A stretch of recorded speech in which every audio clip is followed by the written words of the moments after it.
శుక్లాంబరధరం విష్ణుం చతుర్వర్ణం చతుర్భుజం ప్రసన్నవదనం ధ్యాయేత్ సర్వవిఘ్నోపశాంతయే.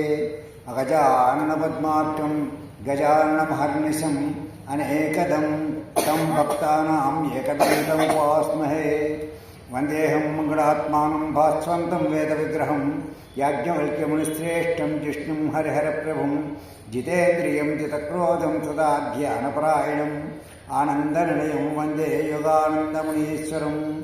గురుర్బ్రహ్మ గురుర్విష్ణు గురుర్దేవో మహేశ్వర గురుసాక్షాత్ పరబ్రహ్మ తస్మై శ్రీ గురవే నమః. శ్రీమాతాపితరౌ నిత్యం జన్మనో మమ కారిణి కర్మాది పురుషస్థేభ్య ప్రథమం స్యాత్ నమామ్యహం. కూచి కృష్ణమూర్తి గురువరుణకు సత్యవతీ మాతకు నమస్కృత సింహాంజలుడివే. కీర్తిమంతులైన పితృదేవతలకు సంఘసేవా తత్పరులకు వందనాలు వెనవేరు. ఓం సవిత్రీభిర్వాచాం శశిమణిశిలాభంగరచుభిః వసిన్యాజ్యాభిః త్వాం సహజనని సంచింతయతి యః స కర్తా కావ్యానాం భవతి మహతాం భంగిసుభగైః వచోభిః వాగ్దేవి వదనకమల ఆమోదముదిరైః. పరమేశ్వర స్వరూపమైనటువంటి సభకు నమస్కారం. యోంతః ప్రవిశ్య మమ వాచమిమాం ప్రసుప్తాం సంజీవయతి అఖిల శక్తిధర స్వధామ్నాం అన్యాంశ్చ హస్తచరణత్వగాదీన్ ప్రాణాన్నమో భగవతే పురుషాయ తుభ్యం. ఏ పరమేశ్వరుడైతే మన యొక్క ఉచ్ఛ్వాస నిశ్వాసల రూపంలో లోనికి ప్రవేశించి మన యొక్క సకల ఇంద్రియాలని సకల అవయవాల్ని సవ్యంగా పనిచేయిస్తున్నాడో అట్టి పరాత్పరునికి శిరస ప్రణమిల్లి ఈనాటి తిరుపావళి ప్రవచనాన్ని ప్రారంభం చేస్తున్నాం. నీలాతుంగస్తనగిరితటే సుప్తముద్బోధ్య కృష్ణం పారాధ్యం స్వం శృతిశతశిరశ్చిద్ధమధ్యాపయంతి స్వచ్ఛిష్టాయాం ప్రజనిగళితం యా బలాత్కృత్య భుంక్తే గోదాతస్యై నమయదమిదం భూయ ఏవాస్తు భూయః. ఈరోజు ధనుర్మాస వ్రతంలో 26వ రోజు. 26వ పాత్రాన్ని అనుసంధానం చేసి ఆండాళ్ళ తల్లి మనకి అందించినటువంటి జ్ఞానాన్ని అందిపుచ్చుకుని మన యొక్క సంస్కారవంతులుగా మనం మారడానికి ప్రయత్నం చేద్దాం. మాలే మణివన్న మార్గళి నీరాడువాన్ மேலையார் செய்யனகள் வேள்ளுவனுக்கு எட்டியால் கிளத்தை எல்லாம் நடுங்க முரல்வன பாலன்ன செங்கல்கள் போயப்பாடுடையனவே சாலப்பேரும் பறையே பல்லாள் நிச்சயிப்பாரே கோல விளக்கை கொடியே விதானமே அலிநிலையாம் அருளிலோரெம்பாய். ఆశ్రిత వ్యామోహం స్వరూపంగా కలిగినటువంటి ఇంద్రనీలమణి వంటి శరీరం కలిగినటువంటి వాడా, ఓ వటపత్ర సాయి, మార్గశీర్ష మాస స్నానం చేయగా వచ్చామయ్యా. మా పూర్వులు కూడా ఈ స్నానవ్రతాన్ని ఆచరించి ఉన్నారు. మార్గాలలోకెల్లా ఉత్తమమైనటువంటి మార్గం ఏది అన్నారు. ఆ ఉత్తమమైనటువంటి మార్గం శ్రీకృష్ణుడే అన్నారు. ఎందుకు అంటే కృష్ణం ధర్మం సనాతనం అన్నారు. అంచేత అతని యొక్క దివ్య అనుభూతియే మన గోపికలకి ప్రయోజనం. అందుచేత ఈ వ్రతానికి అవసరమయ్యేటటువంటి పరికరాల్ని నిన్ను అర్థింపగా వచ్చామయ్యా. దయచేసి మా యొక్క మాటలని ఆలకించు. భూమండలమంతయు వణుకు కలిగించేటట్టుగా ధ్వని వచ్చేటటువంటిది, పాలలాగా తెల్లగా ఉండేటటువంటి శంఖాలు. ఎలాంటి శంఖం? సరిగ్గా నీ పాంచజన్యం లాంటి శంఖమే కావాలి మాకు అని అడిగారు.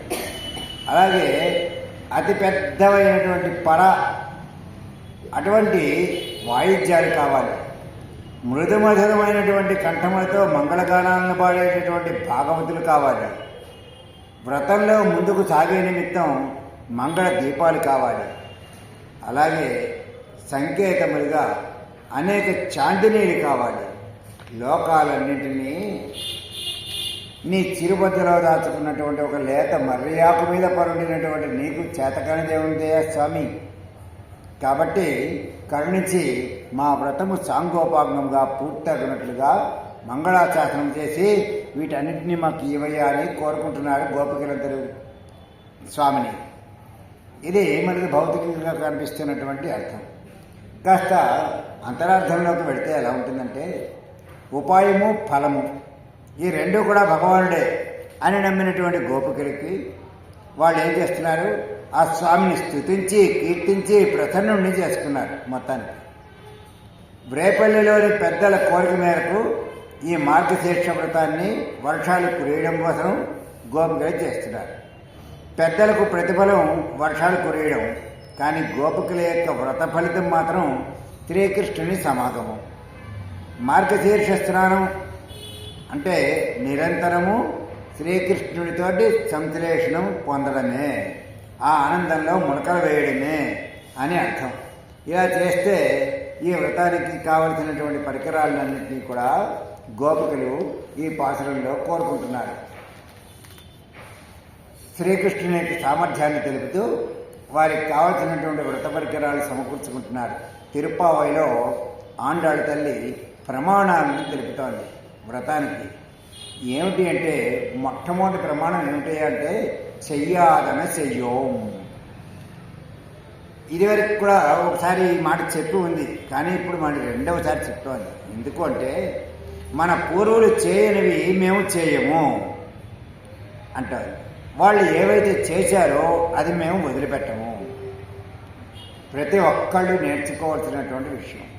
మా నాన్నగారు మా అమ్మగారు ఇలా చేశారు కాబట్టి నేను కూడా ఇది చేస్తున్నానండి. మా నాన్నగారు మా అమ్మగారు ఇది చెయ్యలేదు కాబట్టి నేను చేయటం లేదు అని చెప్పచ్చు. అంటే అందులో దోషం ఉండొచ్చండి. వాళ్ళు దోషంగా చేసినా సరే పర్వాలేదు, కానీ పెద్దలు చేసినటువంటి దాన్ని మనం చేయాలి. శ్రీకృష్ణ భగవానుడు భగవద్గీతలో చెప్పాడు, యద్యద్ ఆచరతి శ్రేష్ఠ తత్తదేవేతరో పరహ అన్నారు. అంటే పెద్దలు ఏదైతే ఆచరిస్తారో దాన్ని తూచా తప్పకుండా ఆచరించినటువంటి వాడు పరమాత్మతో సమానము అన్నాడు. అందుచేత మా పెద్దలు ఏవైతే చేశారో దాన్ని మేము మొట్టమొదటిగా చేద్దామని అనుకుంటున్నాం. ఈ మధ్యకాలంలో మనం సౌకర్యాలు అని అనుకుని తెచ్చిపెట్టుకున్నటువంటివి మన ఆరోగ్యాన్ని ఎంతగా పాడు చేస్తున్నాయో మనకు తెలుసు. అంటే దీంట్లో మొట్టమొదటిసారిగా మనం చెప్పుకోదగినది ఏమిటంటే, స్నానం చేయడానికి పూర్వం చెరువులకి నదులకి వెళ్ళేవారు. ఎక్కువగా నదికే వెళ్ళేవారు, ఎందుకంటే పారుతూ ఉంటుంది కాబట్టి. చెరువు అయితే ఆ నీళ్ళు అక్కడే ఉంటాయి. నది అయితే మాత్రం ఇవాళ నీరు పోయి కొత్త నీరు వస్తూ ఉంటుంది ఏ రోజు కా రోజు. అంచేత చెరువులకు వెళ్తారు, వాళ్ళు ఎంతో ఆరోగ్యంగా ఉండేవారు. మరి ఇవాళ మనం ఏం చేస్తున్నాం, ఇంట్లోనే బోరింగ్లో కానీ వాటర్ ట్యాంక్లో కానీ లేదా ఒక గీజర్ వేసుకుని ఆ గీజర్లో నీళ్ళు కానీ మనం వాడుకుంటున్నాం, దాంతో స్నానం చేస్తున్నాం. అంచేత మన యొక్క ఆరోగ్యం ఎంత పాడైపోతుందో అనుభవించే వాళ్ళకే తెలుసు.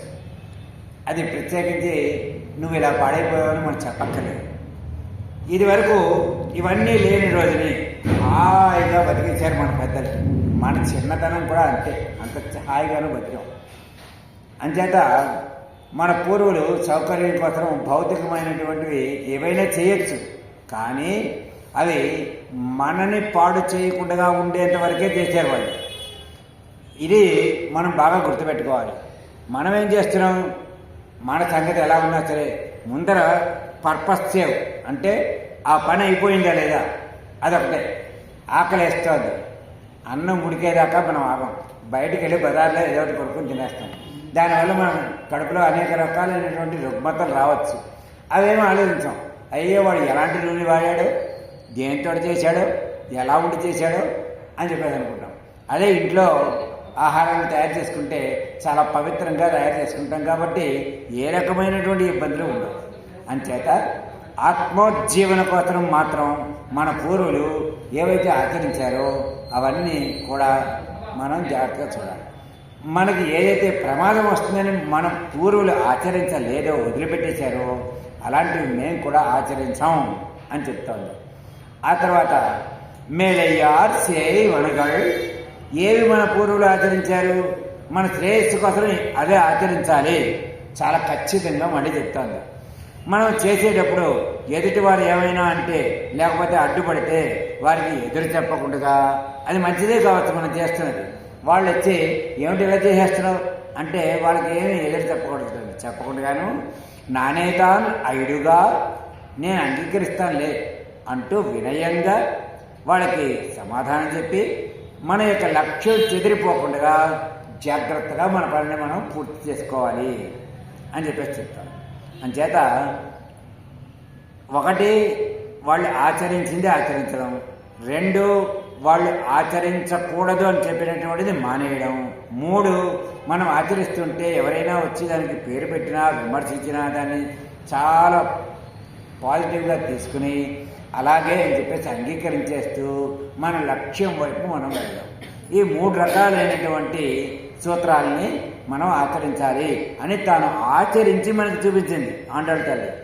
ఈరోజు మేలయ్యార్ సేయవనగల్ అని ఒక సూత్రం చెప్తోంది. ఏమిటది? పెద్దలు అన్నప్పుడు కొన్ని అనాచారాలు కూడా ఉండొచ్చు, వాళ్ళు చేసేటటువంటి పనుల్లో చేయకూడనటువంటివి కూడా పెద్దలు చేసి ఉండవచ్చు. అప్పుడు పెద్దల యొక్క ఆచరణ ప్రమాణయోగ్యం కాకపోవచ్చు కూడా. అయితే వేదంలో ఇది పనిచేస్తుంది, ఇది పనిచేయదు అనేటటువంటి నిర్ణయం ఎప్పుడో చేసేసారు. వీటికి విరుద్ధంగా లేనటువంటి ఆచరణని మనం స్వీకరించవచ్చు. అంటే పెద్దలు చేసిన దాంట్లో ఎంతవరకు మనకి ఉపయోగపడుతుందో అంతవరకు తీసుకోండి అన్నారు. అంతేగాని పెద్దలు తప్పు చేశారని మాత్రం అనకూడదు. ఇది అతి ముఖ్యమైనటువంటి విషయం అని ఒక నిరూపణ చేస్తుంది ఇక్కడ ఆండాళ్ళ తల్లి. అలాగే స్వామిలోని ప్రేమను కనిపెట్టి మాలే మణివన్నా అని, ఓ మణిమాణిక్యమా అంటూ పిలుస్తున్నారు స్వామిని. అయితే తన ప్రేమను కనిపెట్టేశారు. ఇక ఎక్కడా లొంగాల్సి వస్తుందేమో అని ఆ స్వామి ఏమంటున్నాడు, నాకు ఈ పేరేం కొత్త కాదు, మా అమ్మ యశోదమ్మ కూడా ఇలాగే పిలిచేది, అసలు మీరు ఎందుకు వచ్చారో చెప్పండి అని అడిగాడు స్వామి. అంటే మార్గరి నీరాడువాన్, మార్గశీర్ష స్నానం చేయడానికి ఏమేమి వచ్చాము అని చెప్పారు. అయితే ఎవరు చెప్తే చేస్తున్నారు అని అడిగాడు స్వామి. మేలయ్యార్ సేయవనగల్ వేండువనా, మా పెద్దలు ఆచరించింది కాబట్టి మేము చేస్తున్నాం. దృఢమైనటువంటి ప్రమాణాన్ని చెబుతున్నారు. అందులోనూ గోపికలు ఆచరించింది కదా, అంటే గోపికలు అంటే ఇప్పుడు ద్వాపరయుగంలో వాళ్ళు ఆచరించింది కదా, అందుచేత ఇక ప్రశ్నే లేదు. స్వామికి చాలా సంతోషం వేసింది. అయితే స్వామి యొక్క లక్షణం ఏమిటి అంటే భక్తుల యొక్క జ్ఞానం నేత్రాల్లోనూ అధరాల్లోనూ అంటే పెదవుల్లోనూ తెలుస్తుంది. నేత్రాలేమో జ్ఞానానికి, నోరేమో దైవీవాకుకి అనుగ్రహానికి ప్రతీక. అలాగే హృదయంలో పుట్టేటటువంటి భక్తికి ప్రతీక ఏమిటంటే వక్షోజముల యొక్క సౌందర్యం. సన్నని నడుము విషయ వైరాగ్యానికి ప్రతీక. విషయం అంటే ఏమిటి?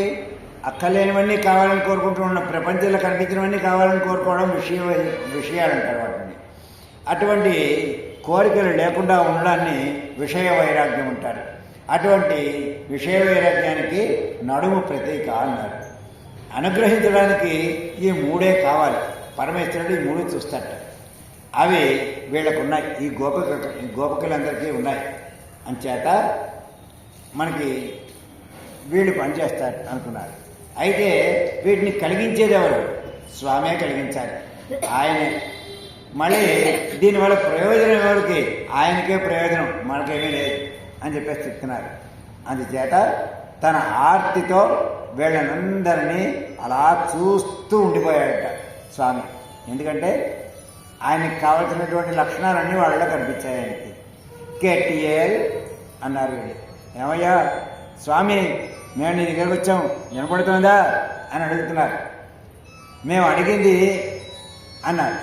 అంటే అయితే మీకేం కావాలో ఒక్కొక్కటి చెప్పండి అని అడిగాడు. అంటే అప్పుడు వీళ్ళు చెప్పడం ప్రారంభించేశారు.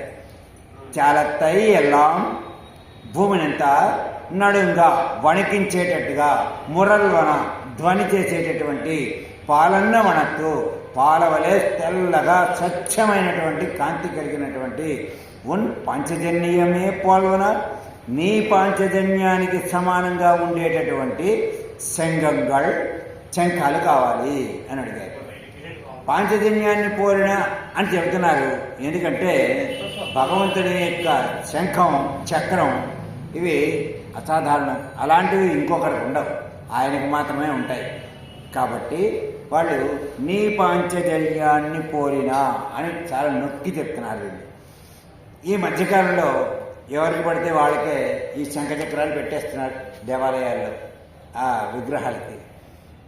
అయితే అలా పెట్టడం తప్పు.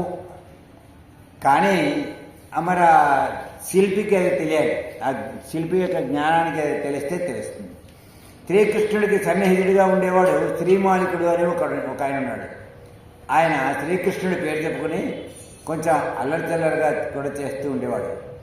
అయితే కొంతకాలం అయ్యాక, కృష్ణ నీ దగ్గర ఉన్నటువంటి సుదర్శన చక్రం ఒకసారి కావాలయ్యా అని అడిగట. అయితే కృష్ణుడు అన్నట్ట, ఇవ్వడానికి నాకు అభ్యంతరం లేదు, కానీ ఇది నాకు తప్ప మిగిలిన వాళ్ళకి లొంగదయ్యా అన్నట్టు ఆయన. అలా చెప్పి అతనికి చెప్పాడు. కానీ అతనేమన్నట్ట, వినలేదు. అలా కాదయ్యా, ఒకసారి కావాలన్నాడు. అనేటప్పటికీ తనకు తెలియకుండానే ఆ చక్రాన్ని, సరే నువ్వు ఇంతగా అడుగుతున్నావు కాబట్టి ఇస్తున్నాను అని ఇచ్చాడు. ఇస్తే అదే చక్రంతో అతను తన తలను నరుక్కున్నాడు. ఏదో బ్లేడ్ ఇస్తే వేలు కోసుకున్నాడు అన్నట్టుగా. అంటే దాన్ని వాడుకోవడం తెలియకపోతే ఇలా ఉంటుంది. అంచేత శ్రీ వెంకటాచలపతి చరిత్రలో కూడా ఒక కథ ఉంది. ఏమనుంది? తిరుమల కొండ మీద కుమారస్వామి తపస్సు చేసుకోవడానికి అక్కడికి వెళ్ళాడండి. వెళ్తే ఆయన అనుగ్రహించడానికి శ్రీనివాసుడు ప్రత్యక్షమయ్యి, ఇక్కడ తపస్సు చేసుకుంటావా, బాగానే ఉంది నీ ఐడియా అని చెప్పేసి ఏదో మాట్లాడుతున్నాడు. వాళ్ళిద్దరూ మాట్లాడుకుంటూ ఉండగానే అక్కడికి పరమశివుడు కూడా వచ్చాడు. అయితే పరమశివుడు అన్నట్ట శ్రీనివాసుడితోటి, నీకు నాకు స్నేహం కదా, నేను కూడా ఇక్కడే ఉంటాను అన్నాడు. అంటే అబ్బే అది కుదరదు, ఇది ఆదిశేషుడు కదా, దీని మీద ఒక్కళ్ళే సరిపోతారు, రెండో వాడు కుదరదు. అందుకని నువ్వేం చేస్తావు, దీని తోక ఉంది కదా, ఆ తోక ఎక్కడ ఉంది, కపిలతీర్థం దగ్గర ఉంది, అక్కడ ఉండు అని చెప్పేసి కపిలతీర్థం దగ్గరికి పంపించాట శివుణ్ణి. అంచేత ఫస్ట్ ఏమో శివుణ్ణి దర్శనం చేసుకుని ఆ తర్వాత పైన పడక దగ్గర ఉండేటటువంటి స్వామిని దర్శనం చేసుకోవాలన్నమాట. ఇది ఆదిశేషుడు అంటే ఎవరు? అనంతుడు. అటువంటి ఆదిశేషుడు తోక దగ్గరేమో శివుడు, పడక దగ్గరేమో స్వామి ఉన్నారు. అయితే ఈ విధంగా శ్రీహరికి మాత్రమే శంఖచక్రాలు ఉండాలి అని మనకి వేదాలు నిర్ణయిస్తున్నాయి. ఆనాడు యుద్ధరంగంలో ఊదినప్పుడు, అంటే పాంచజన్యాన్ని పూరించినప్పుడు పాండవులందరికీనేమో ఆనందం కలిగింది. బావగారు బాగానే పాంచజన్యం ఊతున్నారు, వాళ్ళకి బావ కదా మరి. అంతేగాని ఈయన భగవానుడు అనేటటువంటి దృష్టి లేదు ఎవరికి కూడా, బావగానే తెలుసు వాళ్ళకి. అయితే అటు ధృతరాష్ట్ర సంతానం ఎవరైతే ఉన్నారో వాళ్ళందరికీ మాత్రం గుండెలు పగిలిపోయాట. ఈ బావ ఏమిట్రా ఈ సౌండ్, ఈ శబ్దం ఏమిటి, ఇంత శబ్దం చేస్తోంది అనుకున్నారు. ఆ పాంచజన్యాన్ని పోలినటువంటి శంఖాలు అని అడుగుతున్నారు. అంటే అర్థం ఏమిటంటే నీ యొక్క సాయుధ్యం కావాలి అని కోరుకుంటున్నారట. భగవంతుడి యొక్క సాన్నిహిత్యం కావాలి కదా మనకి, అందుచేత అలా కోరుకున్నారు అన్నారు. అయితే ఇక్కడ ఒక విచిత్రం ఏమిటంటే, సాధారణంగా అందరూ ఏమనుకుంటారంటే ఆ భగవంతుడిని పొందడానికి మనకు చాలా అదృష్టం ఉంది, అందుకనే భగవంతుడిని పొందగలుగుతున్నాం, దేవాలయానికి వెళ్ళగలుగుతున్నాం అని చెప్పేసి మనం అనుకుంటాం.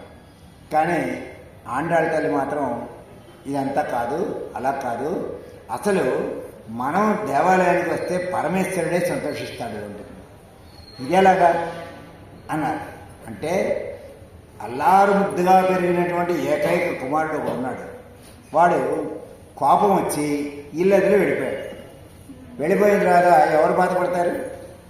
ఇంట్లో ఉన్నటువంటి వాళ్ళందరూ బాధపడతారు. అయ్యో వాడు వెళ్ళిపోయాడే, ఉంటే ఎంత బాగున్నావు అని. వాడు కొంతకాలం పోయిన తర్వాత వాడు కోపం అంతా తగ్గిన తర్వాత తిరిగి వచ్చాడు. తిరిగి వస్తే ఆనందపడ్డారు. ఎవరు? వాడు. పిల్లాడికి ఆనందమే ఉంటుంది, వాడు ఎప్పుడు బాగానే ఉంటాడు. కానీ ఇక్కడ ఉన్నటువంటి వాళ్ళు చాలా ఆనందపడ్డారు. అలాగే భగవంతుడు కూడా మనం కనుక దేవాలయానికి వస్తే ఆహా నా భక్తుడు అక్కడ వచ్చాడురా అని భగవంతుడు ఆనందపడతాడట. అందుచేత మనం ఆనందపడడం కాదు, మనకు అదృష్టం కలిసి రావడం కాదు అని చెప్పేసి చెప్తున్నారు. ఉపనిషత్తులన్నీ కూడా ఇలా చెప్తూ ఉంటాయి. అని అయితే భగవంతుడు అనుకుంటాడట వాసుదేవ సర్వం అని ఎప్పుడూ అనుకోవడం. అనుకుని ఎవరైనా ఒక్క భక్తుడైనా అలా అనుకుంటే బాగుంది కదా అనుకుంటూ ఉంటాడు. ఒకవేళ అలాంటి వాడు ఎవడైనా దొరికితే భగవంతుడికి ఆయన ఉంటాడు, యోగక్షేమం మహామ్యహం, నీ యొక్క మంచి చెట్లని నేనే చూస్తాను. అయితే యోగక్షేమం అనేటటువంటి పదంలో ఉండేటటువంటి యోగం అంటే ఏమిటి అంటే, ఏ వస్తువులు అయితే కొత్తగా మనం సంపాదించుకోవాలని అనుకుంటూ ఉంటామో దాన్ని యోగము అన్నాడు. అంటే మనకి పరమేశ్వరుని యొక్క తత్వం తెలియదు కాబట్టి, ఆ తత్వం తెలుసుకోవాలని మనం అనుకుంటున్నాం కాబట్టి ఆ తత్వం తెలియడం యోగం. మరి క్షేమం అంటే ఏమిటి? లభించిన దాన్ని జాగ్రత్తగా దాచుకోవడం. మనం ఏ జ్ఞానం అయితే సంపాదించామో ఆ జ్ఞానాన్ని జాగ్రత్తగా దాచుకోవడం క్షేమము అన్నారు. అయితే ఈ బాధ్యతలు నేను మోస్తానయ్యా, ఎవడైతే నా గురించి ఆలోచిస్తాడో వాడి యొక్క యోగక్షేమాలను నేను వహిస్తాను అని ఆ పరమేశ్వరుడు చెప్తున్నాడు. అంటే ఒక భక్తుడి కోసం భగవంతుడు ఎంత మొహమాచిపోయాడు అని అనిపిస్తోందో ఈ మాట వింటే. అందుచేత మొట్టమొదటిసారిగా వీళ్ళు ఏమన్నారు, మాకు శంఖం కావాలి అని అడిగారు. అంటే పరమేశ్వరుడే దగ్గరికి కావాలని కోరుకుంటున్నారు. అయితే శంఖం యొక్క పేరేమనుకున్నాము, అది ప్రణవంతో సమానం, ప్రణవార్థం ప్రకాశించాలి అని కోరుకున్నారు. శంఖాన్ని మన వాళ్ళు ఓంకారంతో పోల్చారు. ఆ ఓంకారం ఎలా ఉంటుంది అంటే, దాన్ని అనుష్ఠించినప్పుడు మనదైనటువంటి శరీరం అనేటటువంటి భూమి ఒక్కసారిగా వణుకుతుంది. శంఖం గట్టిగా ఊదాలంటే లోపల బాగా గాలి పీల్చి బుగ్గలు బాగా పెంచి అప్పుడు గాలి వదలవలసి వస్తుంది. అంచేత ఇందులో ఉండేటటువంటి ఎప్పుడైతే మన శరీరంలో ఉన్నటువంటి నాడులన్నీ కదులుతాయో మనలో ఉండేటటువంటి అపార్థాలన్నీ తొలగిపోయి జ్ఞానం కాస్త ప్రకాశిస్తుంది. ఓంకారం ఏమని చెబుతోంది, అకారమైనటువంటి పరమాత్మకి మకారమైనటువంటి నేను చెందినవాడిగా అన్ని అవస్థలందు వాడి యొక్క సేవ చేయాలి. ఇదే శ్వేతత్వాన్ని తెలుపుతోంది, అంటే తెల్లదనం చెప్తోంది. తన పాంచజన్యాన్ని పోలినటువంటి శంఖాలు అడుగుతున్నారు. ఇది ఇవ్వడం కష్టం అని అనుకున్నాడు స్వామి. అయితే సరేలే, ఇంకా ఏమేమి కావాలి ఒకేసారి చెప్పేసేయండి అని కృష్ణుడు అడిగాడు. అంటే వాళ్ళు అంటున్నారు, మాకు ఇంకా పోయి పాడుడైనవే చలపెరం పరయ్యే అన్నారు. అంటే శక్తివంతమైనటువంటి పెద్ద వాయిద్యం కావాలి. ఇంకా పల్లాండి చెప్పారే, పల్లాండు అంటే నీ పాటలు పాడేటటువంటి వాళ్ళు కావాలి. ఇంకా కోల వెళక్కే, ఆరని నిలువు దీపం ఒకటి కావాలి. గోష్ఠితో వెళ్ళేటప్పుడు మాకు దారి కనిపించడానికి, మంగళకరంగా ఉండడానికి ఒక దీపం కావాలి కదా. అందుకని ఇంకా మేము ఉన్నట్టుగా తెలిసేలాగా కోడి మాకు ధ్వజం కావాలి. ఓ జెండా పట్టుకుని మేము వెళ్ళాలి. ఆ జెండా చూసేటప్పటికి దూరంగా ఉన్నటువంటి వాళ్ళు ఓహో పలానా వాళ్ళు వస్తున్నారు అని సంగతి తెలియాలి అని చెప్తున్నారు. అంచేత వితానమే మంచు పడకుండా ఒక గొడుగు కావాలి అన్నారు. ఈ విధంగా వాళ్ళు అన్నీ అడిగారు. మీరు అడిగినవి ఒక్కోటి ఇవ్వడం చాలా కష్టం అన్నాడు శ్రీకృష్ణుడికి. అప్పుడు వాళ్ళు చెప్తున్నారు, కృష్ణుడితో మాట్లాడడం అంటే చాలా జాగ్రత్తగా మాట్లాడారు, గోపికలు కాబట్టి మాట్లాడగలుగుతున్నారు. వాళ్ళు అంటున్నారు, ఏవయ్యా నువ్వెవరో మాకు తెలియదని అనుకుంటున్నావా, మామూలు మనుషులు అనుకుంటున్నావా?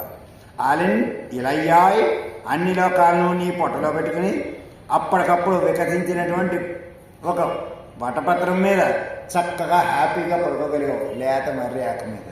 అంటే ఇంత పెద్ద శరీరం ఉన్నటువంటి వాడిని అలా పోలుస్తున్నారు ఏమిటి అంటే, ఆయన యొక్క అసలైన తత్వం వీళ్ళకి తెలిసింది కాబట్టి అలా చెప్పగలుగుతున్నారు వాళ్ళు. తిరిగి ఇన్ని లోకాలని కూడా బయటికి తీసుకురాగలిగావు, మేమేమో అడిగినవి ఇవ్వలేవా? నీ సామర్థ్యం ఏమిటో మాకు తెలుసు. అందుచేత నువ్వు అనుకుంటే జరగనిది ఏది ఉండదు, అన్నీ ఖచ్చితంగా చేయగలవు. అలాగని నువ్వు వద్దనుకుంటే మాత్రం జరిగేది ఏమి ఉండదు. నువ్వు ఏది జరగాలనుకున్నావో అదే జరుగుతుంది, ఏది వద్దనుకున్నావో అది జరగకుండా ఆగిపోతుంది. అంతా ఎరుళ్ నీ దయ అని స్వామిని కోరాడు. అయితే ఇంక వీళ్ళకి ఇవ్వడం తప్పదు అని అనుకున్నాడు ఆయన. ఎక్కడో ఊళ్ళో ఇంకో చోట ఎక్కడో ఒక శంఖం ఉంటే ఆ శంఖాన్ని ఒకటి తెప్పించాడు. తన దగ్గర ఉండేటటువంటి ఒక కొమ్ము బూర ఇచ్చాడు. స్వామి సంబంధం కలిగినటువంటివి కాబట్టి వీళ్ళు ఆ రెండు తీసుకున్నారు. ఏమయ్యా మాకు ఒక వాయిద్యం కావాలి అని చెప్పేసి అడిగారు. తన వెన తినేటప్పుడు చేసేటటువంటి ఘట నృత్యం అప్పుడు ఒక వాయిద్యం ఇచ్చేవాడు. ఆ వాయిద్యాన్ని తీసుకొచ్చి వీళ్ళు చేతికిచ్చాడు. అలాగే మంగళాలు పాడేటటువంటి వారు, పాటలు పాడేటటువంటి వాళ్ళు ఇచ్చాడు. రాబోయే కాలంలో రామానుజ సంపర్కం చేత ఏర్పడేటటువంటి భక్త గోష్ఠికి మంగళం పాడినటువంటి నమ్మాళ్ళవారు అనేటటువంటి ఒక ఆయన్ని పంపించాడు వీళ్ళతో పాటు. ఈ విధంగా ఒక ఆరణ దీపం అడిగారు కదా, అందుచేత ఆరణ దీపం అంటే అమ్మనే మీద పంపిస్తున్నాను అని చెప్పేసి అమ్మను పంపించాడు. ఇక ధ్వజానికి గుర్తుగా గరుత్మంతుని పంపించాడు, కొడుకుగా ఆదిశేషుణ్ణి వెళ్ళమన్నాడు. అయితే తాను ధరించి విడిచినటువంటి ఒక శేష వస్త్రాన్ని వాళ్ళకి ఇచ్చాడు. దేనికంటే చాందిని కట్టుకోవడానికి.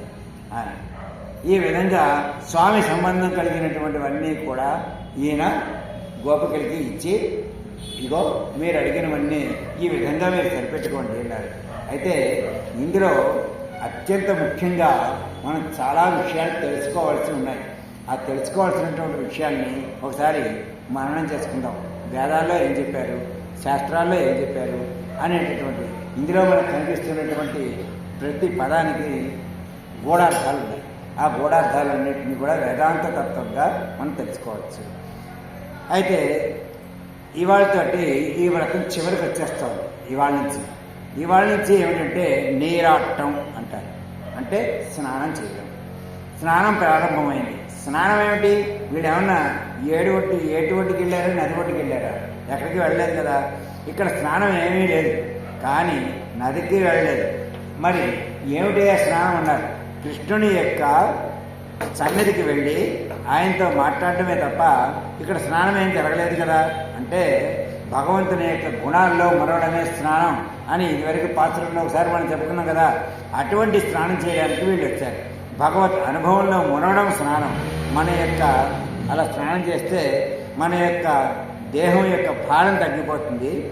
అలాగే దేహానికి ఉన్న మురికిపోతుంది. దేహం లోపల ఉన్నటువంటి అహంకారం మమకారాలు తొలగిపోతాయి. అప్పుడు మనం స్నానం చేసిన వాళ్ళం అవుతాము. ఇది స్నానం అంటేను.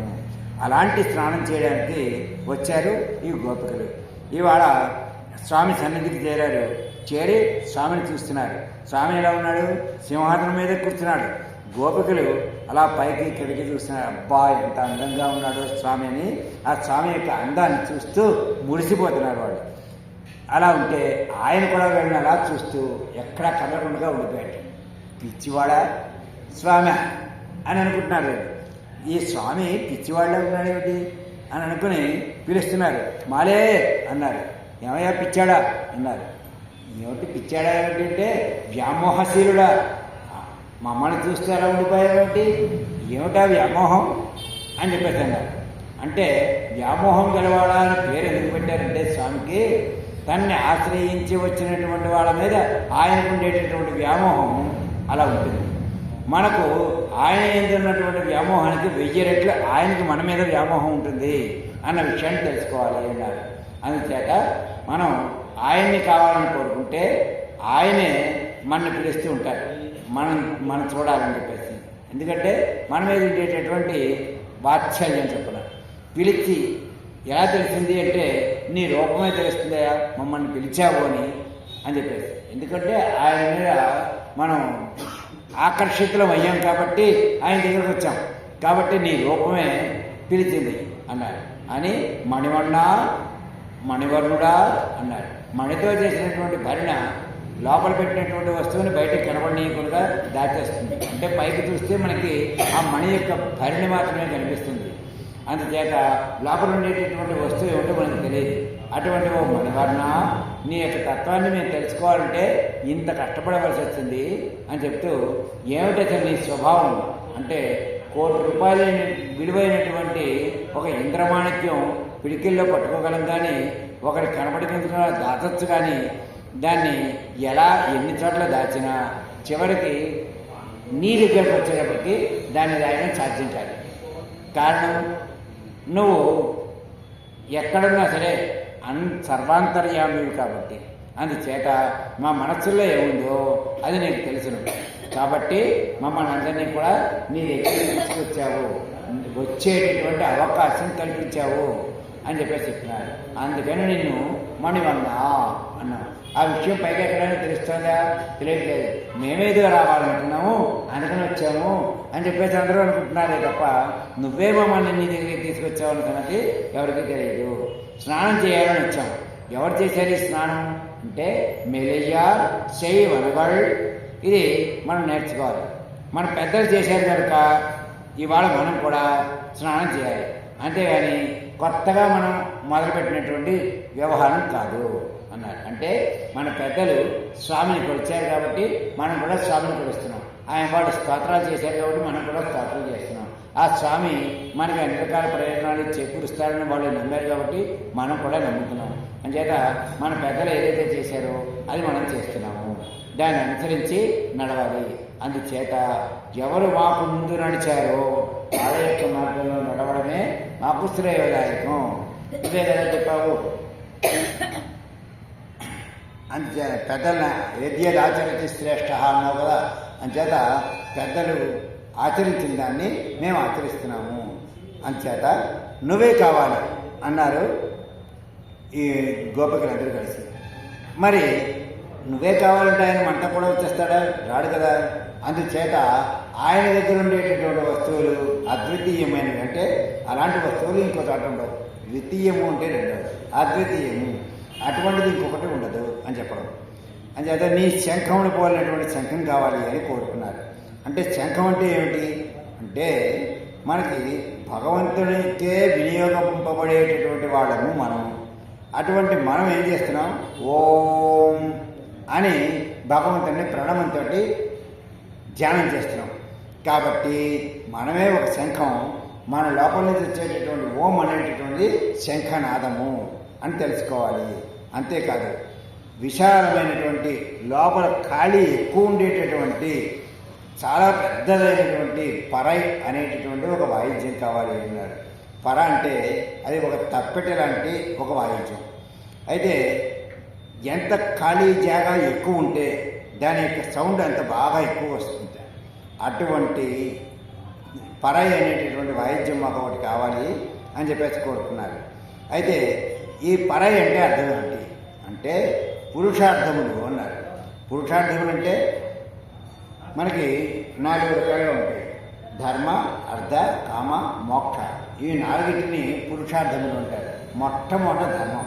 ధర్మం అంటే ఏది ఎలా చేయాలో ఎప్పుడు చేయాలో అలా చేయడం, దాన్ని ధర్మం అంటారు. అర్థం అంటే ప్రయోజనం అని ఒకటి, డబ్బను ఒకటి. ఇక్కడ మనకి ప్రయోజనం అనేటటువంటి అర్థాన్ని తీసుకోవాలి. ఎలాగ మనం చేస్తే మనకి ప్రయోజనం కలుగుతుందో, పరమేశ్వరుడికి ప్రయోజనం కలుగుతుందో అలా చేయాలి అని చెప్పారు. రెండు అర్థం. కామం అంటే ఏమిటి? కోరిక అంటే ఏమిటి? ఎల్లవేళ మనం భగవంతుని యొక్క తత్వాన్ని తెలుసుకుని భగవంతుడిలో లీనమవ్వడం కోసం మనం ప్రయత్నం చేయాలి తప్ప అటువంటి కామం మనకు ఉండాలి. కానీ మామూలుగా ఏదో శారీరకమైనటువంటి సుఖం పొందడం దాన్ని కూడా కామం అని అంటారు. కానీ అటువంటి కామం మనకి అవసరం లేదు అని చెప్పేసి చెప్తున్నారు. ఇకపోతే ఈ 3 ఎవరైతే త్రికరణ సిద్ధిగా చేస్తారో వాళ్ళకి 4వది వాళ్ళ ప్రయత్నం లేకుండా వచ్చేస్తుంది. మోక్షం ఎలా వచ్చేస్తుంది అంటే మరి ఈ 3టికి కష్టపడ్డాడు కదా, 4వదానికి ఎందుకు కష్టపడక్కర్లేదు అంటే ఒక పుల్ల తీసుకుని దాన్ని 4 భాగాలు చేయవలసి వస్తే మనం ఎన్నిసార్లు దాన్ని కట్ చేస్తామంటే 3 సార్లు కట్ చేస్తాం. ఒకసారి కట్ చేస్తే ధర్మం విడిపోతుంది, రెండోసారి కట్ చేస్తే అర్థం విడిపోతుంది, మూడోసారి విడిపోతే కామము మోక్షము 2 వచ్చేస్తాయి ఆటోమేటిక్గా. దాన్ని మళ్ళీ కట్ చేయవలసిన అవసరం లేదు. అలాగా మనం మొదటి 3 కనుక జాగ్రత్తగా పాటించగలిగితే 4వది దానంతటా అదే లభిస్తుంది అంటున్నారు ఇక్కడ పెద్దలు. అంచేత పురుషార్థాలు అంటే భగవంతుల్లో చేరి ఉండి భగవంతుని సేవ చేయడం కోసం మనం ఏదైతే కోరాలో అవి కోరడాన్ని పురుషార్థములు అన్నారు. సర్వత్రా భగవంతున్నే దర్శించాలి. అది పురుషార్థం యొక్క అసలైనటువంటి ప్రయోజనం. మనం చేసేటటువంటి ప్రతి వ్యాపారం కూడా భగవంతుడి కోసమే చేస్తున్నాం అనేటటువంటి భావన మనలో ఉండాలి.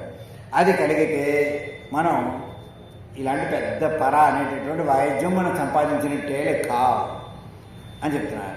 అది కావాలయ్యా మాకు అన్నారు. అంతేకాదయ్యా మంగళగానం చేసేటటువంటి వారు కూడా కావాలి. మేము ఒక్కరం జీవించకూడదు, మాతో పాటు అందరికీ కూడా దీని యొక్క ఫలితం రావాలి అని ప్రతి పాత్రలోనూ ఆండాళ్ళని చెప్తారు. కాబట్టి ఇక్కడ మంగళగానం చేసేటటువంటి వాళ్ళు మాతో కనుక ఉన్నట్లయితే వాళ్ళు చేసేటటువంటి గానం అంతా వింటూ మేము మైమర్చిపోయి నిన్నే తలుచుకుంటూ వెళ్తూ ఉంటాం. కాబట్టి ఆ ఏ పని అయినా సరే నలుగురికి సమానమైనటువంటి భాగాలు వస్తాయి అంటారు. కర్త కారయిత చైవ ప్రేరకశ్చ అనుమోదక చత్వార సమభాగిన పుణ్యపాపయోగం అన్నారు. అంటే కర్త అంటే చేసేవాడు, కారయిత అంటే చేయించేవాడు, ప్రేరక అంటే చేయి ఇది చేస్తే బాగుంటుందని ప్రేరేపించేవాడు, అనుమోదక చాలా బాగా చేసావు అని దాన్ని అంగీకరించినటువంటి వాడు. ఈ నలుగురికి కూడా సమానమైనటువంటి భాగం వస్తుంటే అది పుణ్యకార్యం అవ్వచ్చు, పాపకార్యం అవ్వచ్చు. అంచేత వాళ్ళు దానం చేస్తుంటే మాకు కూడా ఆ ఫలితం వస్తుంది, వాళ్ళకి ఆ ఫలితం వస్తుంది అని చెప్పేసి చెప్తున్నారు. అందుకని మేము ఒక్కరం జీవించడం కోరకూడదు, భగవంతుని యొక్క గుణాలను చెబుతూ భగవంతుని యొక్క భావన కలిగి భగవంతునికి మంగళం పాడేవారితోటి మనము కలిసి జీవించాలి. అలా కలిసి ఉంటేనే వాళ్ళకి మనకి కూడా శ్రేయస్సు కలుగుతుంది. భగవంతుని యొక్క దర్శనం చేయడం, స్తోత్రం చేయడం కేవలం అది మాత్రమే మనం చేయవలసినటువంటి పని కాదు. భగవానికి మంగళం కూడా పాడాలి. దేవదర్శనంతా అయిన తర్వాత మనం మంగళం కోసలేంద్రాయ మహనీయ గుణాప్తయే అని చెప్పేసి మంగళం పాడుతూ ఉంటాం. అలాగే ప్రతిరోజు మనం హారతిస్తున్నాం కదా, అలాగే అంచేత శ్రీయ కాంతాయ కళ్యాణ నిధయే నిధయే దినం అని హారతిస్తాం. ఈ విధంగా ఆయన వలన మంగళాలు కావాలని పాడడానికి వెళ్ళినటువంటి భక్తులందరూ కూడా స్వామికి మంగళం పాడతారు. అసలు మంగళం పాడడం ఏమిటి? ఆయనే కదా మనకి మంగళాలు ఇవ్వాలి, మనం ఆయనకి మంగళం పాడడం ఏమిటి అంటే మంగళం కోసలేంద్రాయ అని రాముడికి ఆ రోజుల్లో మంగళం పాడాడు. నీకేమన్నా అధికారం ఉందా ఈ మంగళం పాడడానికి అని మనం ప్రశ్న వేసుకుంటే ఎప్పుడు వస్తుంది అంటే మన యొక్క జ్ఞానం ప్రేమగా మారితే, నేను చెప్పుకున్నాను జ్ఞానము ప్రేమ అని 2 దశలు ఉన్నాయని. ఆ జ్ఞానం కనుక ప్రేమగా మారితే మనకి అధికారం వస్తుంది. జ్ఞానం అంటే వాడే నాకు రక్షకుడు, ఆ స్వామే నాకు రక్షకుడు అని జ్ఞానం. అదే ప్రేమగా మారితే నేనే వాడిని రక్షించాలి, మళ్ళీ తిరగబడిపోయింది ఇక్కడ అని అనుకుంటాం. అందుచేత మనకి పూజ అయిన తర్వాత ఏం కలగాలంటే జ్ఞానం కలగాలి. జ్ఞానం ప్రేమగా మారి ఆ స్వామికి ఏ ప్రమాదం కలుగుతుందో, ఆ స్వామికి ఆపదే కలిగి ఉన్నాడు, నేనెందుకు జీవించి ఉండడం అని ఆ స్వామికి తాను తనది సర్వం అర్పించుకుని స్వామికి మంగళం అని చెప్పేసి స్థితి కలిగి మహాపురుషులతోటి సంపర్కం లభిస్తుంది. అంటే గొప్ప గొప్ప వాళ్ళ యొక్క ప్రవచనాలు వింటే, వాళ్ళ యొక్క మాటలు వింటే మనకు అనేకమైనటువంటి మంచి ప్రవర్తనలు కలిగేటటువంటి అవకాశం ఉంటుంది. ఇంతే కాదయ్యా, మాకు ఇంకో దీపం కూడా కావాలి, అందమైనటువంటి ఒక దీపం కావాలి అన్నారు. అయితే దీపం అంటే ఏమిటి అంటే దీపమే మనస్సు అన్నారు. ఆ మనస్సు స్వామితో కలిసి మన్ని ప్రయాణం చేయించేటటువంటి లక్ష్మీదేవి. ఆమెని శ్రీరంగ హర్మ్యతల మంగళ దీపరేఖ అన్నారు. అంటే స్వామితోటి మన్ని మమైక్యం చేస్తూ స్వామి అయిన సర్వస్వం అనేటటువంటి భావన మనలో కలిగేదాకా ఆవిడ తాపత్రయపడుతుంది. ఆవిడ ఎక్కడ ఉంటుంది అంటే ఆ లక్ష్మీదేవి స్వామి యొక్క వక్షస్థలం మీద ఉంటుంది. అందుచేత అక్కడి నుంచి ఈ భక్తుడిని నేను ఎలా కాపాడాలని చెప్పేసి చూస్తూ వాడి యొక్క మనస్సు మారిపోకుండా జాగ్రత్తగా చూస్తూ ఉంటుంది. అంచేత ఆ లక్ష్మీదేవి మాతో ఉండాలి. ఆమె లేనిదే స్వామి లభించడు. కాబట్టి ఈ లక్ష్మీయే సాక్షాత్తు కృపాస్వరూపుని, దయాస్వరూపుని. ఆ దయ మా వైపు ప్రసరిస్తే మాకు స్వామి యొక్క అనుగ్రహం లభిస్తుంది అని వాళ్ళు అనుకుని మాకు అటువంటి దీపం ఒకటి కావాలి, ఎదుట ఉన్న వారికి మమ్మల్ని చూపిస్తుంది, ఇదిగో వాళ్ళు ఎవరో వస్తున్నారు అని చెప్పేసి దీపం వెలుగులో వచ్చేటటువంటి వాళ్ళందరూ కనిపిస్తారు. కాబట్టి ఆ దీపం మాతో పాటుగా మేము తీసుకుని వెళ్తాము అని చెప్పేసి చెప్పారు. ఇక జెండా ఒకటి కావాలి అన్నారు, చాందిని కావాలి అన్నారు. మా వ్రతానికి స్నానం చేసిన తర్వాత మేము వస్తూ ఉంటే మా గోష్ఠికి ముందుగా జెండా వెళుతూ ఉంటే ఓహో పలానా స్నాన వ్రతం చేసేటటువంటి వాళ్ళందరూ కూడా వస్తున్నారన్నమాట అని అందరికీ తెలియాలి, మేము వెళ్ళడానికి ముందరే అని చెప్పేసి చెప్తున్నారు. మనం కాదు తెలియజేయవలసింది, మనం ఎవరో పై వాళ్ళు గుర్తించాలి, దానికి తగినట్లుగా మనం వెళ్ళాలి. వాడు గుర్తించాలంటే ఏం చేయాలి? మన దగ్గర ఒక జెండా ఉండాలి. ఏమిటి జెండా అంటే గరుడ వాహనమే అన్నారు. గరుడు స్వామికి ధ్వజం లాంటి వాడు. అంచేత వేదాత్మ విహగేశ్వర అని వేద మంత్రాలు చెప్తున్నాయి. కాబట్టి ఆ గరుత్మంతుడి యొక్క జెండా మాకు కావాలి అని చెప్పేసి చెప్తున్నారు. అంతేకాదయ్యా పాపకు చాందిని కూడా కావాలి. చాందిని అంటే ఏమిటి అంటే మన మీద మంచు పడకుండా, చినుకులు పడకుండా, అమంగళం కలగకుండా పైన చాందిని పెడతారు. ఇప్పుడు పెళ్ళికి మంగళసూత్రాలు తీసుకొచ్చేటప్పుడు ఓ దుప్పటి పైన పెట్టి దాని కిందనే నడుస్తూ ఉంటారు. అలాగే మంగళసూత్రాలు తెచ్చుకునేటప్పుడు కూడా దాని కింద నుంచే ఎట్టి పరిస్థితుల్లోనూ ఆ చాందిని లేకుండా మాత్రం ఎవరు ప్రయాణం చేయరు. అంచేత ఆ చాందిని ఒకటి కావాలి అని చెప్పేసి చెప్పారు. స్వామి యొక్క శేషశయనం అనంతుడు శేషుడయ్యాడు. అయితే ఆయన శరీరాన్ని సర్వ విధముల స్వామికి ఉపయోగించడం వల్ల ఆయనకి శేషుడు అనేటటువంటి ఒక బిరుదు వచ్చింది. అతని పేరేమిటి? అనంతుడు ఆయన పేరు. మాకు శేషత్వం అంటే మా యొక్క స్వరూపం ఏమిటో మాకు తెలియాలి. తెలిసి ఆ స్వరూపాన్ని నీకు అర్పించుకోగలగాలి. ఇలాగా వాళ్ళు ఏమనుకున్నారంటే శంఖములు, పర, తప్పెటలు, దీపము, జెండా, చాందిని అని 6 వస్తువుల్ని వాళ్ళు కావాలని కోరుకున్నారు. ఆ 6 వస్తువుల ద్వారా భగవంతుని యొక్క సారూప్యం సిద్ధించాలని వాళ్ళు కోరుకున్నారు. అయితే ఇన్ని వస్తువులే ఎక్కడి నుంచి వస్తాయి ఇన్ని అని ఆయన అలా చూస్తున్నట్టు ఇవన్నీ ఎక్కడి నుంచి తీసుకురావాలని. అయితే ఓ స్వామి నువ్వు అలా చూడక్కర్లేదు, మాకు తెలిసిన ఈ సంగతి. నువ్వెవరివి? ఆలినీయం అన్నారు. అంటే వటపత్ర సాయి నువ్వు. ఏమిటి ఎదురుగా సింహాసనం మీద ఉన్నటువంటి కృష్ణుని చూసి వటపత్ర సాయి అంటున్నారు అని చెప్పేసి అనుకుంటున్నారేమో. ఏం కాదు, ఈ విశ్వాన్నంతటినీ కూడా ఉపసంహరించి బొద్దలో పెట్టుకుని ఒక మర్యాద మీద నీటిలో తేలిపోయి ఆ ఆకు మునిగిపోతుందో ఒడ్డుకి వెళుతుందో తెలియనటువంటి పరిస్థితిలో ఉన్నటువంటి పరిస్థితిలో ఆ ఆకు మీద ధైర్యంగా పడుకున్నావు, బొట్ట మీద నోట్లో పెట్టుకుని. అంతటి గొప్పవాడు కదా. ఆ తర్వాత కొంతకాలానికి కడుపులో ఉన్నటువంటి దాన్ని బయటపెట్టి ఒక్కొక్క దాన్ని బయటకు తీసుకొస్తూ ఒక్కొక్క వస్తువుని బయటకు తీసుకొస్తూ సృష్టించావు కదా మళ్ళీ. అటువంటి సామర్థ్యం కలిగినటువంటి వాడు నువ్వు. అఘటన ఘటన సామర్థ్యం కలిగినటువంటి వాడు. అఘటన అంటే ఇంక చేయలేనటువంటి పని, ఘటన అంటే చేయగలిగినటువంటి పని. నువ్వు చేయలేనిది లేదు, చేయగలిగినది లేదు. అంటే నువ్వు చేయాలనుకుంటే చేయగలవు, వద్దనుకుంటే మానేయగలవు అని చెప్పడం అన్నమాట. అఘటన ఘటన సామర్థ్యం కలిగినటువంటి మహాపురుష, నువ్వు చాలా సులభుడవు, సమర్థుడవు, కాబట్టి నిన్ను మణివర్ణ అని పిలుస్తున్నామయ్యా అన్నారు.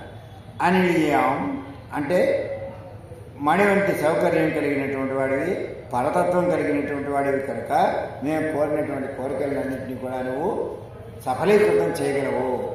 మాలో ఏముండాలి అంటే మాపై నీకేముండాలి అంటే నీకు కృప ఉండాలి. ఆ కృప ఒక్కటి చేసావా మాకు అన్నీ లభిస్తాయి. మాకు కావాల్సింది ఏమిటి? నీ యొక్క కృప అని గోపికలందరూ కూడా కృష్ణుడిని చాలా దర్జాగా అడుగుతున్నారు. ఎందుకంటే ఆయన యొక్క తత్వం పూర్తిగా తెలిసినటువంటి వాడు కాబట్టి ఇంత గట్టిగా అడగలుగుతున్నారు. స్వస్తి ప్రజాభ్య పరిపాలయంత అన్యాయేన మార్గేణ మహిమహీషా గోబ్రాహ్మణేభ్యస్సు మస్తు నిత్యం లోకా సమస్తా సుఖినో భవంతు.